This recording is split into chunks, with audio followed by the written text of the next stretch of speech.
আজ ইউনিয়ন থেকে শুরু করে একেবারে আদালত পর্যন্ত যে সমস্ত জায়গায় মানুষের অধিকার গুলো নষ্ট হচ্ছে দায়িত্বশীল মানুষদের মাধ্যমে, এদের ভেতরে যদি কিয়ামতের বিশ্বাস দৃঢ়ভাবে তৈরি হতো, কোন মানুষের অধিকার নষ্ট হতো না। কিয়ামত আমার জবাব দেওয়া লাগবে আল্লাহর সামনে দাঁড়িয়ে। এই বিশ্বাসটা সঠিকভাবে তৈরি হয় না, এই কারণেই তো বিনা কারণে মিথ্যা সাক্ষী দেয়। এই দেশে মিথ্যা সাক্ষী বন্ধ হয়ে গেছে। বাংলাদেশের প্রায় 68টা জেলখানা আছে, 64 জেলায় 64টার, গাজীপুরে 4টা বেশি আছে। সব মিলে 68টা জেলখানায় যত মানুষ আছে, আমার মনে হয় প্রায় 90,000 মানুষ এখন জেলে। এই 90,000-এর ভেতরে 80,000-ই জানি না তার মামলা নেই, কিচ্ছু জানে না। এগুলো যে পড়ে আছে অবশ্যই কোন মিথ্যা সাক্ষীর কারণে। বলেন বলেন, আরে সাক্ষী তো ফেরেশতারা এসে দেয়নি, আমরাই দিয়েছি। আপনি কিসের নামাজ আদায় করেন, কিসের দাঁড়িয়ে রেখে সোফা রেখে আপনি আন্দাজে মানুষকে ধোঁকা দিচ্ছেন? জবাব দেওয়া লাগবে, টেন্ডেন্সি তৈরি হলে তো এটা সম্ভব না।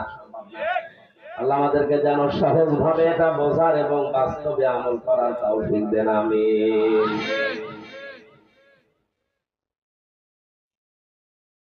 ওয়ালিয়াউমাল আখিরা পর্যন্ত যদি শেষ করে দিতেন, আমি আজটা পড়তাম না। শেষেরটা আরো কঠিন, ওয়া যাকারাল্লাহা কাসীরা। এইটা নিয়ে ঝামেলা বাংলাদেশে বেশি। আল্লাহ পাক বলেন, হে নবী, আপনাকে যারা আদর্শ হিসাবে দুনিয়ায় পাবে, তাদের 3 নাম্বার আচরণ হবে, দুনিয়ায় যার আলোচনা করুক না কেন, আমি আল্লাহর আলোচনা তাদের জীবনে বেশি থাকবে। আপনি আমার বুকে হাত দিয়ে বলেন তো, আল্লাহর আলোচনা আপনার জীবনে আছে? যার দোকানে বসলে আল্লাহর বড়ত্বের কথা মনে হয় না, ওখানে কথা হয় আমার বাবার কথা, আমার পীরের কথা না। পৃথিবীতে যদি আলোচনা কেউ করে, জিকির করে, তাহলে করা লাগবে স্মরণ কাকে? যার জীবনে সবচাইতে বেশি আল্লাহর স্মরণ আছে। আল্লাহর স্মরণ মানে বসে বসে সুবহানাল্লাহ সুবহানাল্লাহ।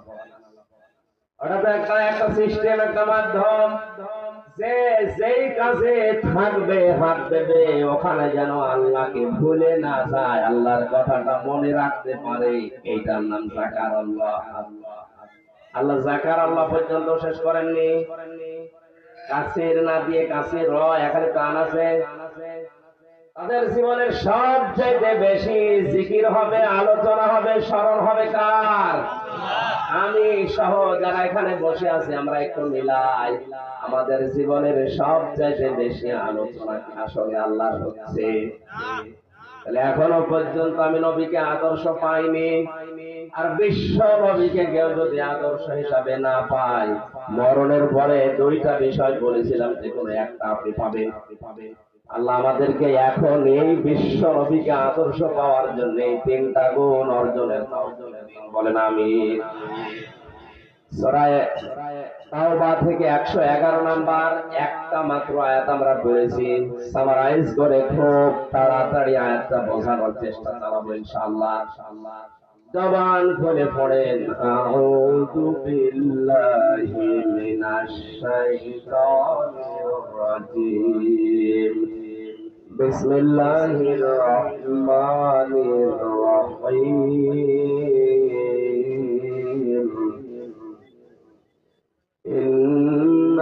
ইন্নাল্লাহা আশতারা মিনাল মুমিনিনা আনফুসাহুম ওয়া আমওয়ালাহুম বিআন্না লাহুমুল জান্নাহ। আল্লাহ পাক বলেন, অবশ্যই আমি আল্লাহ ক্রয় করে নিয়েছি, কিনে নিয়েছি। এখানে ক্রেতাকে বলেন বলেন, আমি আল্লাহ ক্রেতা, আমি কিনতে চাই। ইশতারা মিনাল মুমিনিনা, আমার মুমিন বান্দাদের কাছ থেকে। বাংলার মুসলমানেরা এখানে সরাসরি ক্রেতা, আল্লাহ বিক্রেতাকে। মুমিন বিক্রেতাকে। আল্লাহ যদি ইন্নাল্লাহ হাশতারা মিনাল মুনাফিকিনা দিত, অবশ্যই আমি আল্লাহ মুনাফিকদের সম্পদ কিনতে চাই। মুনাফিকদের সম্পদ দেশে কম আছে না। কোন কাফেরের সম্পদ, কোন মুনাফিকের সম্পদ, কোন হিন্দুর সম্পদ আল্লাহ কিনতে চাননি, তাহলে ওদের নাম আল্লাহ দিতেন। আল্লাহ দিয়েছেন ইন্নাল্লাহ হাশতারা মিনাল মুমিনিন, অবশ্যই আমি আল্লাহ ক্রয় করতে চাই মুমিনদের কাছ থেকে। কার কাছ থেকে? এখন আমরা মুমিন আছি কিনা এটা আসল বিষয়। আপনি মুমিন না হয়ে যদি মুনাফিক থাকা অবস্থায় মসজিদ বানিয়ে দেন, টাইলস করে দেন, উনি যেমন মাদ্রাসার জমি কিনেছে মাদ্রাসা বানাবে, যদি মুমিন না হয়ে মুনাফিক হয়ে করে, এটা আল্লাহ কিনবে? বলেন, তাহলে ওনার আগে কি হওয়া লাগবে? আরো জোরে বলে। মুমিন হওয়ার জন্য যতগুলো শর্ত কোরআন হাদিসে আছে, আল্লাহর নবী বলেন ঈমান তোমার ভেতরে যদি থাকে তাহলে তুমি মুমিন। এখন ঈমান আছে কিনা এটা মাপার জন্য যন্ত্র থার্মোমিটার একটা হাদিস। যখন তোমার ভালো কাজগুলো তোমাকে আনন্দ দেবে আর অন্যায় কাজ দেখলেই তোমার কষ্ট হবে, তখন বুঝবে তোমার ভেতরে ঈমান আছে, তুমি মুমিন। বাংলাদেশে ভালো কাজ সবার কাছে ভালো লাগে? বলেন বলেন। অন্যায় কাজ সবার কাছে অন্যায় মনে হয় না, আরো অন্যায় বেদারসে করে আরো বগল বাজায়। আপনি 5 ওয়াক্ত না তাহাজ্জুদ মিলে 6 ওয়াক্ত নামাজ পড়তে পারেন, আপনার তো ঈমান নেই। আর ঈমান না থাকলে আপনার জীবনের কিছু আল্লাহ কিনবেন। আরো জোরে বলেন। আমরা জানি কোন বিষয় যদি কেউ ক্রয় বিক্রয় করে, 4টা বিষয় সেখানে থাকে। কয়টা? কোন সম্পদ যদি বেচা কিনা হয়, কয়টা জিনিস থাকে? বলেন না কেন? 1 নম্বরে একটা সম্পদ লাগে, 2 নম্বরে ওর একটা মূল্য লাগে, 3 নম্বরে ওর একজন ক্রেতা লাগে, 4 নম্বরে ওর একজন বিক্রেতা লাগে। আয়াতের ভিতরে 4টা জিনিস আছে। এখানে সরাসরি ক্রেতা আল্লাহ, বিক্রেতা মুমিনরা। বিক্রেতা মুনাফিকরা, কাফেরেরা।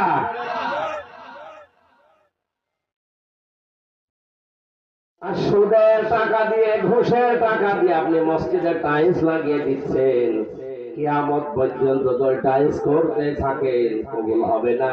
কারণ আল্লাহ কোন বেঈমানের টানে না, আল্লাহ নেন মুমিনের টান। এই জন্য আমাদের আগে মুমিন হওয়া লাগবে।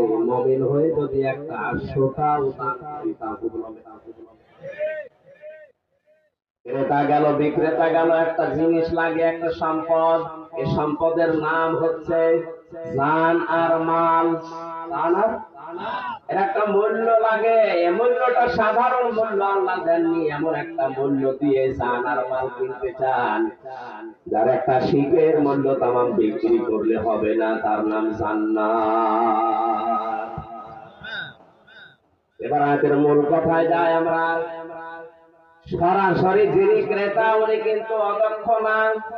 অদক্ষ? ওনার দক্ষতা, ওনার জ্ঞান, ওনার মেধা, ওনার যোগ্যতা পৃথিবীর কারো সাথে তুলনা চলে। আল্লাহ পাক এত যোগ্যতা সম্পন্ন আমাদের মালিক। আমরা যে চোখের ভেতরে এই যে ওকে চোখে মারি, চোখ টিপতে কি বলি, আলাম খায়নাতাল আ'য়ুনি ওয়া মা তুখফিস সুদূর। চোখের ভেতরে মানুষ কি উকি চোখে যায়, চোখ টিপ দিয়ে কি মনে মনে করে, এ পর্যন্ত আল্লাহর কাছে খবর চলে যায়। এত বড় বিশাল দক্ষতা নিয়ে আমার আল্লাহ কিনতে চান কোন জিনিস। বাজারে গেলে আপনি পচা মাছ কিনবেন, বলেন বলেন, আল্লাহ যদি কিনতে চায় কোন পচা জিনিস কিনবে? যে দুইটা সম্পদের কথা আল্লাহ দিয়েছেন, যার তার কাছে কিনবে না, কিনবে শুধু আরো জোরে, জোর হলো না, আর একবার বলেন, এটা আগে হলো না। মুমিনদের কাছ থেকে শুধু কিনতে চায় আনফুসাহুম, তাদের জীবন, ওয়া আমওয়ালাহুম, তাদের সম্পদ। নফসের বহু বচন আনফুস, তাদের জীবন আল্লাহ কিনতে চান। এ পৃথিবীতে সব মানুষের জীবন আল্লাহর দরকার নেই, জীবন দরকার ওইটা যার জীবন দুইটা জিনিস থেকে মুক্ত। কয়টা? আরো জোরে বলেন। ঈমান আনার পরে যে লোকটা শিরিক করে না, ঈমান আনার পরে যে লোকটা বেদাত করে না, এই দুইটা গুনাহ থেকে যারা বেঁচে থাকবে তাদের এই জীবন আল্লাহ পবিত্র বলে ঘোষণা দিয়েছে। কত মানুষ এই দুনিয়া থেকে এমনি এমনি মারা যায় দেখেন। সবাইকে মহান আল্লাহ শাহাদাতের মরণ নসিব করে না।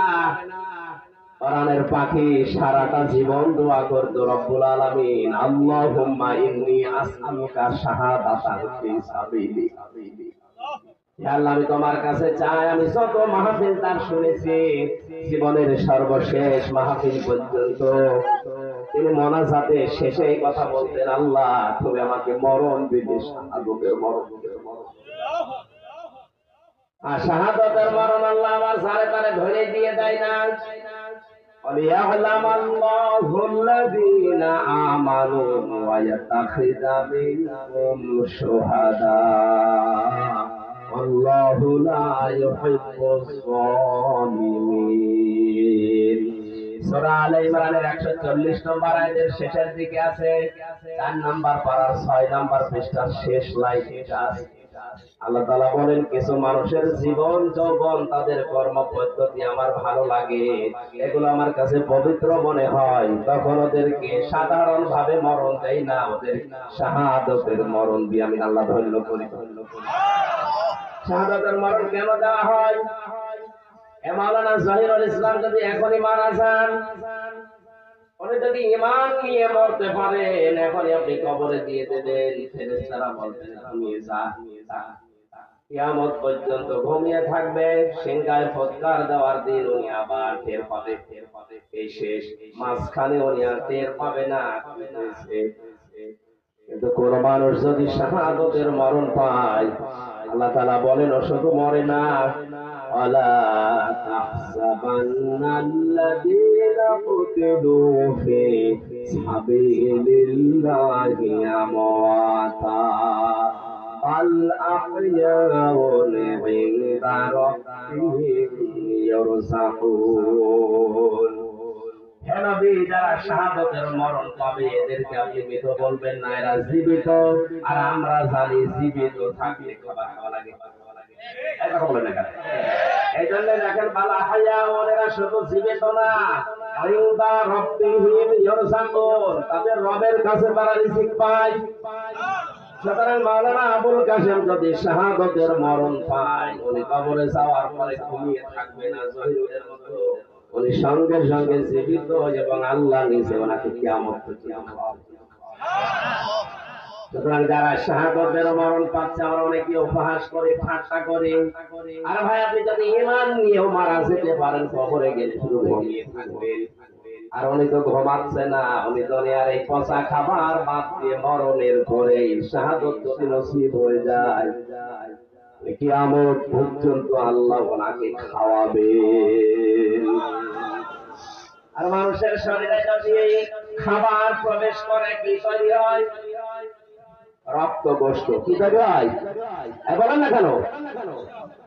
আল্লাহ যে খাবার খাওয়ান শাহাদাতের মরণ হলে, রক্ত মাংস যে তৈরি হয়, তার বাস্তব প্রমাণ নবীর চাচা হামজা। হযরত হামজা শহীদ হওয়ার প্রায় 30 বছর পর তার কবরটা ভেঙে গিয়েছিল একবার। মদিনায় প্রচন্ড ঢল হয়েছে, বৃষ্টিপাত হওয়ার কারণে ঢল গিয়ে ওনার কবরটা গিয়েছে ভেঙে। হযরত হামজার সাথে 30 বছর আগে ওই সময়ে যারা যুবক বয়সে জিহাদ করেছিল, তারা আজও বেঁচে আছে, তারা আজ মুরব্বী। এই রক্তের অনুসন্ধান করতে গিয়ে দেখে যেখান থেকে রক্ত আসে এই কবর হযরত হামজা। তাকিয়ে দেখে যে সমস্ত জায়গাগুলো কাফেরেরা তরবারি দিয়ে আঘাত করেছিল, ওনার 70 টুকরা করা ছিল, ওই জায়গা দিয়ে এখনো পর্যন্ত ফিনকি দিয়ে রক্ত বের হচ্ছে। বাংলার মুসলমানেরা উনি যদি খাবার না খাবে 30 বছর পরে ওনার শরীরে রক্ত আসলো কোথা থেকে? কথা বলে না। তাহলে আয়াতটা যে বাস্তব প্রমাণ মিলেছে আপনার বিশ্বাস হচ্ছে? যাকে তাকে আল্লাহ ধরে শাহাদাতের মরণ নসিব করাবে। আপনার জীবনে যদি জুলুম থাকে, আয়াতের শেষে ছিল কি আল্লাহু লা ইউহিব্বুজ জালিমিন, কোন জালেমকে আল্লাহ ভালোবাসেন না। আল্লাহ ভালো না বাসলে শাহাদাতের মরণ না।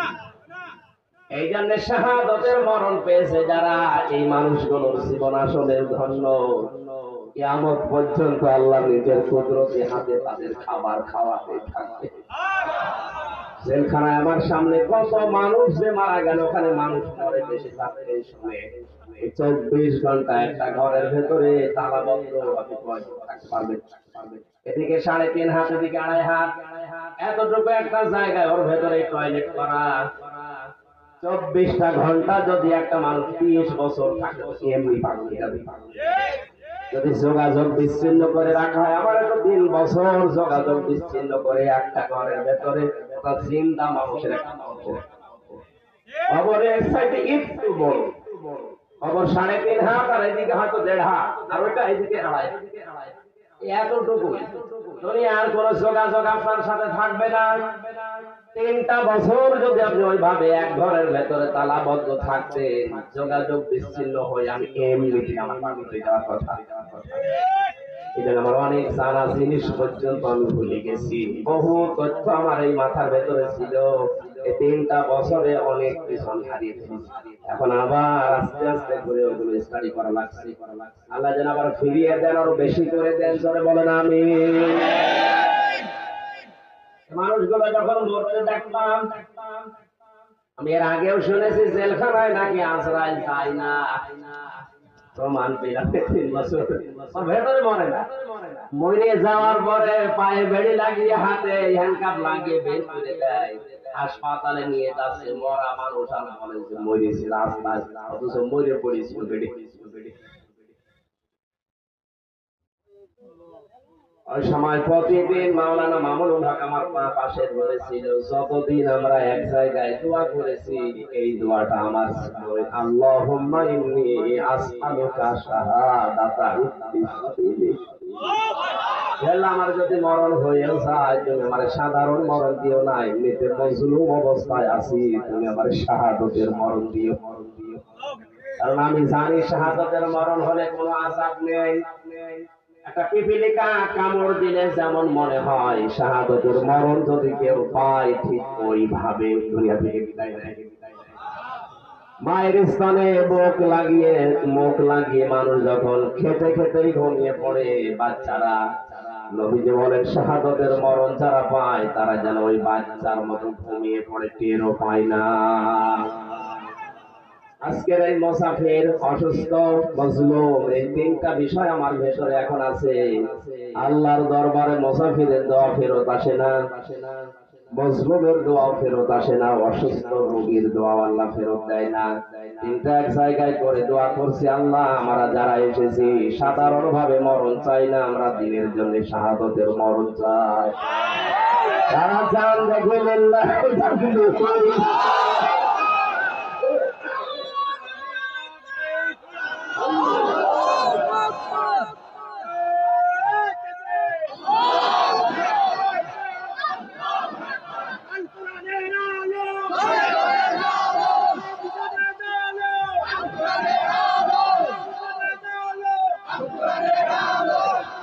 আলহামদুলিল্লাহ। ভাই মেয়েরা যারা দাঁড়িয়ে আছেন, বসে আছেন, যেভাবে শুনছেন, এবার শোনেন। প্রথম শব্দে আল্লাহ দিয়েছিলেন আনফুসাহুম, তাদের জীবন আমি কিনতে চাই। তাহলে মানুষের ভেতরে আল্লাহ জীবন যাদের কিনবে, জীবন পরিষ্কার পবিত্র শুদ্ধ হওয়ার জন্য যে 2টা ঔষধ বললাম, আমাদের জীবনে আর চাই থাকতে শিরিক থাকে না। এখন বলে না কেন? শিরিক যদি থাকে আপনার যত আমল আকরাম ছিল সব ধ্বংস হয়ে যাবে।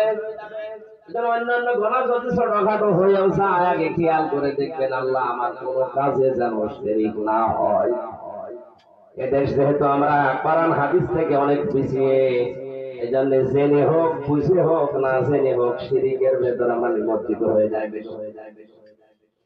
অনেকাই মাসলা দিয়েছে যারা জেনে শুনে তাবিজ ব্যবহার করে, এটা শিরিক।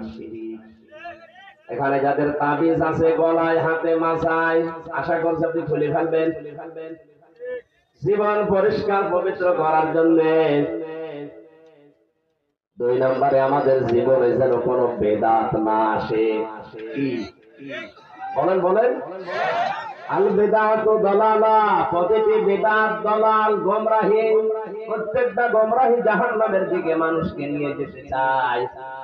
আমরা আর চাই করি অন্তত আবেগে যেন বেদাত করে না ফেলি। বেদাত মানে নতুন আবিষ্কার। বেদাত মানে ইসলামের মধ্যে নতুন কিছু যদি আপনি ঢুকিয়ে বলেন এটা ইসলাম, তাহলে আপনার জীবন পবিত্র হবে না, আল্লাহ কিনবেন। বলেন না কেন? যতটুকু ইসলাম নবীজি রেখে গিয়েছিলেন কিয়ামত পর্যন্ত ওইটাই ফাইনাল। নতুন করে কিছু দিয়ে বলা যাবে না যে এইটাও ইসলাম।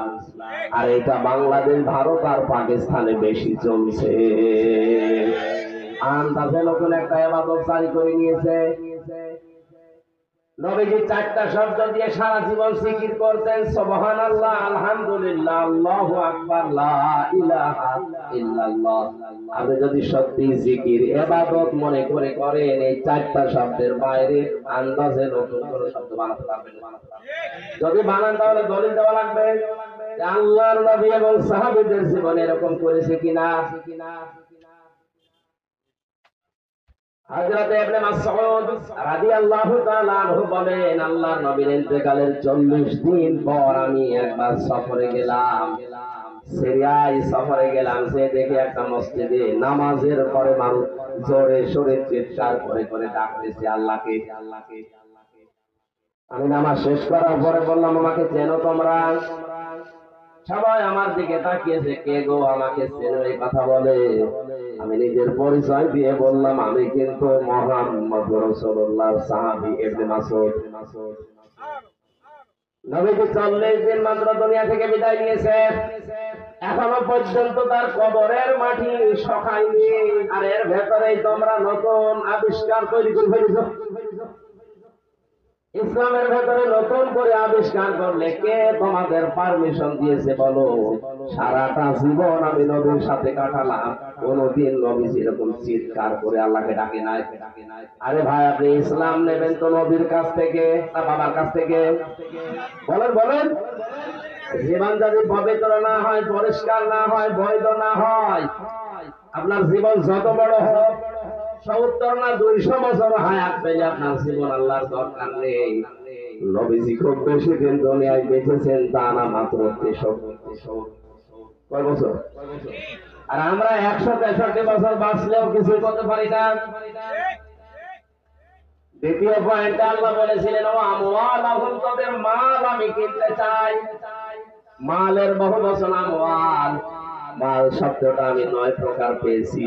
এই পৃথিবীতে যত মাল আমরা দেখতে পাই, নবীজি বলেন, আদ-দুনিয়া কুল্লুহা মাতাউন ওয়া খায়রু মাতাউদ দুনিয়া ইমরাতুস সালিহা। পৃথিবীর সব কিছু সম্পদ, এই সম্পদের ভেতরে শ্রেষ্ঠ সম্পদ আমি নবীর কাছে আল্লাহওয়ালা মেয়ে মানুষ। এটাকে একটা সম্পদ মাল বলা হয়, কিন্তু এই উল্টা দিকে নিয়ে যাবেন না। দুনিয়ার সব কিছু নবীজির কাছে, নবীজির ঘোষণায় সম্পদ ছিল। উত্তম সম্পদ হিসাবে নবীজি তাদের নাম বললেন, এটা আল্লাহওয়ালা মেয়ে মানুষ।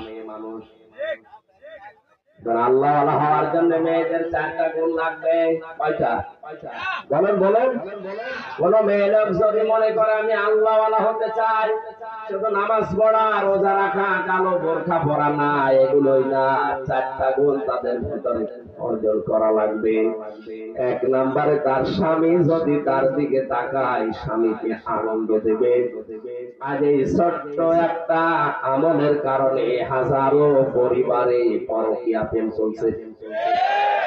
স্ত্রীর কাছে হয়তো রেসপন্স পায় না, স্ত্রীর এভাবে সম্মান করে না, বাধ্য হয়ে সে অন্য জায়গায় লাইন করে, এমন হয় ধরা খেলে। সম্মানিত মা বোনেরা, আপনারা যারা আছে দেখেন কত স্বামী এখানে অলরেডি লাইন লাগিয়ে আছে। না, আমি পরকীয়া প্রেম করার জন্য উদ্বুদ্ধ করছি না। অধিকাংশ মানুষগুলো স্ত্রীর কাছ থেকে সম্মান রেসপন্স না পাওয়ার কারণে দ্বিতীয় লাইনে এগিয়ে যায়। সেই মহিলার কাছে ও যাচ্ছে, ওর ভেতরে যা আছে আপনার ভেতরে সব আছে। এখন বলে না কেন? হ্যাঁ, অনেক পুরুষ মানুষেরও সমস্যা আছে।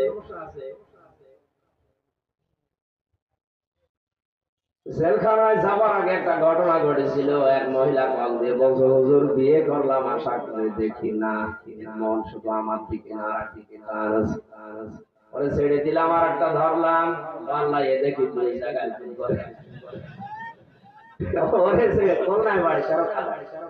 এরে ছেড়ে দিয়ে আর একটা ধরলাম, এর আমার মন আরো খারাপ, একটা দুইটা তিনটা এরকম 2 নাম্বার পুরুষ মানুষও আছে না নেই? তিরমিজি শরীফের হাদিস, নিজের স্ত্রীর রেসপন্স, সম্মান, তার শারীরিক সব চাহিদা মেটানোর পরেও যদি কোনো মানুষ পরকীয়া প্রেমে লিপ্ত হয়, 3টা আযাব দুনিয়াতে আল্লাহ তার দেবেন। 1 নম্বরে তার চেহারার উজ্জ্বলতা আল্লাহ নষ্ট করে দেবেন। 2 নম্বরে এই পরকীয়া প্রেম এত কঠিন, জঘন্য, খারাপ, এর কারণে 2টা সংসার নষ্ট হয়ে যায়। এই মানুষের ইবাদত বন্দেগী আল্লাহ কবুল করা বন্ধ করে দেবেন। সবচাইতে বড় কঠিন বিষয় মরণের সময় এই 2টা সংসারকে ধ্বংস করার জন্য ইমান মুসলিম হবে না। সুতরাং এখনো মিথ্যা কথা না বলে এই সামিয়ানার নিচে যারা আছেন, পরকীয়া প্রেমে যদি থাকে, আপনি এখন থেকে তওবা করবেন। কারা কারা তওবা করবেন হাত তোলেন তো। অনেকে এখানে আছে, 2 নম্বর আপনি ফিরে আসবেন। সম্মানিত মা বোনেরা, বলেন এখানে আপনার সম্মান রেসপন্স আপনি আবেগ পূর্ণ নয়, এই জন্য যদি অন্য জায়গায় যায়, এ দোষ শুধু ওর একা হবে না, আপনারও দোষ আছে। এই জন্য নেককার হওয়ার প্রথম গুণ নবীজি দিয়েছেন, স্বামী যখন আসবে যে কোনো অঙ্গ ভঙ্গি দিয়ে, কথাবার্তা দিয়ে হোক, আচরণ দিয়ে হোক, স্বামীর মনে আনন্দ দেবে, এটা নেককার হওয়ার প্রথম কাজ। এটা তার হাজারো পরিবার জান্নাতি পরিবেশে ফিরে আসবে। এই ছোট্ট একটা আমলের কারণে আজ হাজার হাজার পরিবার জাহান্নামে। 2 নম্বরে কোন স্বামী যেটা পছন্দ করে ওটা যদি জায়েজ হয়, আপনার জীবন থাকবে, ওইটা ভালো লাগবে। আমি আবার বলছি, আর যদি না জায়েজ হয়, আল্লাহ রাসূলের বিরুদ্ধে যায় স্বামী, না স্বামীর বাবা হলেও মারা যাবে না। লা তাআতা লিমাখলুকিন ইল্লা বিমাসিয়াতিল খালিক। আল্লাহ রাসূলের বিরুদ্ধে চলে যায় এমন কোন সিদ্ধান্ত যদি স্বামী দেয়, ওর বাবা দিলেও মানা যাবে না।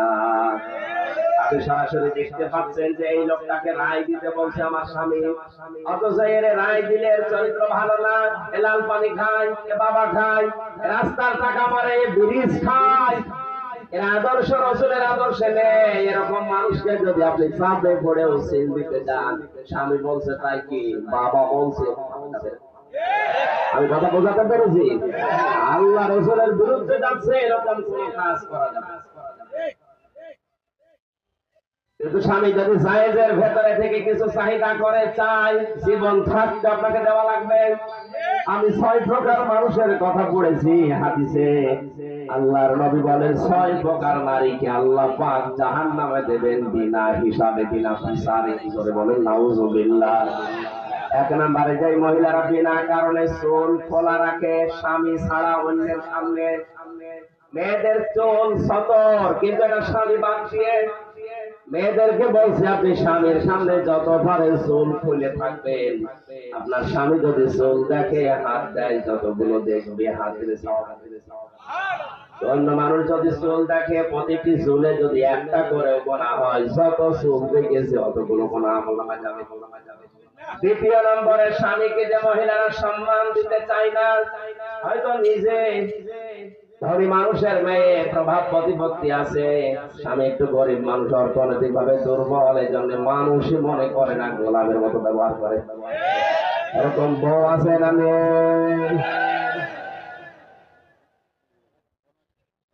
তিন নম্বরে আল্লাহর নবী বলেন, নিজের স্বামীকে বাদ দিয়ে পৃথিবীর অন্য কোন পুরুষের সাথে যে মহিলা হাসি ঠাট্টা করে, আনন্দ উল্লাস করে, হাসি মস্করা করে, এই মহিলাকে বিনা হিসাবে জাহান্নামে দেওয়া।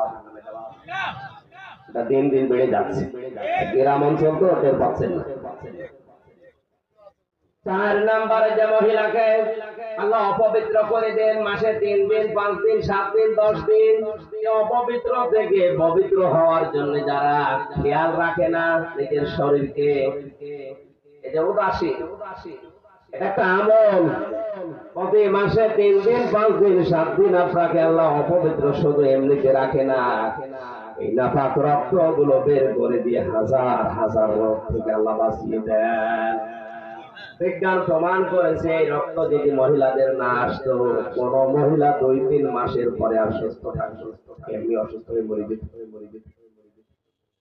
এটা তৈরি হয়েছিল হযরত আদম আলাইহিস সালামের ওই স্ত্রী যখন জান্নাতের ওই নিষিদ্ধ গাছটা ছিঁড়তে যাচ্ছিলেন, গাছটা বারবার কেঁদে কেঁদে বলেছিল, আমাকে ছিঁড়বেন না, আমি নিষিদ্ধ, আল্লাহ পাক আমাকে নিষিদ্ধ করে দিয়েছে।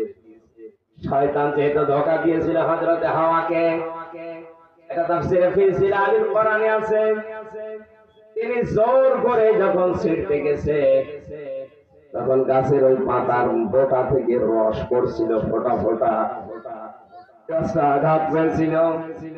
বরদোয়া দিয়েছে রব্বুল আলামিন, আমার শরীর থেকে যে মহিলা রক্ত ঝরিয়েছে, রস ঝরিয়েছে, যখন প্রাপ্ত বয়স্ক হবে ওর শরীর থেকে তুমি এভাবে রক্ত ঝরিয়ে নিও। ওই দিন থেকে কিয়ামত পর্যন্ত যত নারী দুনিয়াতে আসবে, গাছের এই বরগুলা তাদের সাথে লেগে আছে। এখানে অপবিত্র হওয়ার পর থেকে পবিত্র হওয়ার জন্য যারা খেয়াল রাখে না, চেষ্টা করে না, এদেরকে জাহান্নামে যাওয়া লাগবে। 5 নম্বরে অন্যের সুখে যারা হিংসা করে, এটা মেয়েদের ভেতরে নেই, এইটা সবচেয়ে অন্যের সুখে যারা হিংসা করে, আমার হোক ওর যেন না হয়। আমি জেলখানায় থাকতে আমার দাদা মারা গেছে, একটা গল্প বলছিলেন, বেঁচে থাকতে এক লোক মাঠে চাষ করতে গিয়ে একটা পাথর পেয়েছে, পাথর একটু নাড়া দিলে, ঘষা দিলে একটা দৈত্য বের হয়, ডাক দিয়ে বলে, মালিক কি চান বলে, নিয়ে দেবো, কিন্তু সাবধান, আপনি যা চাবেন আপনাকে দেবো, আর আপনার পাশে যে থাকবে ওই জিনিসটা ডবল হয়ে যাবে, আমার দরকার নেই। বাড়িতে যাই স্ত্রীকে বলছে, কুদরতের পাথর রেখে দাও, সাবধানে আমি মাঠে গেলাম, কিন্তু সাবধান মশা যেন না লাগে। মেয়েদের যেটা নিষেধ করবে তখন এটা বেশি করবে। গেছে মাঠে, চিন্তা করছে কি আছে এর ভেতরে, স্বামী বলে গেল,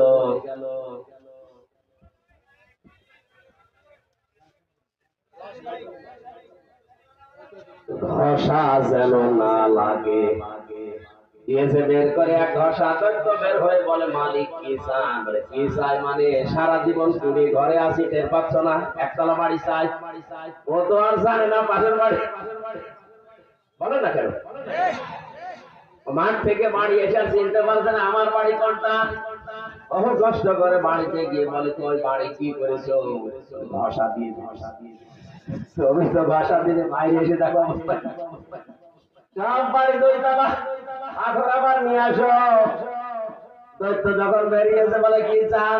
কি চাই বোঝো না, আর এক কানা করে দে। আশপাশে যারা সাথে কিছু সম্মানিত মা বোনেরা, জাহান্নামে যাওয়ার অন্যতম কারণ এই হিংসা, এটা দূর করা লাগবে।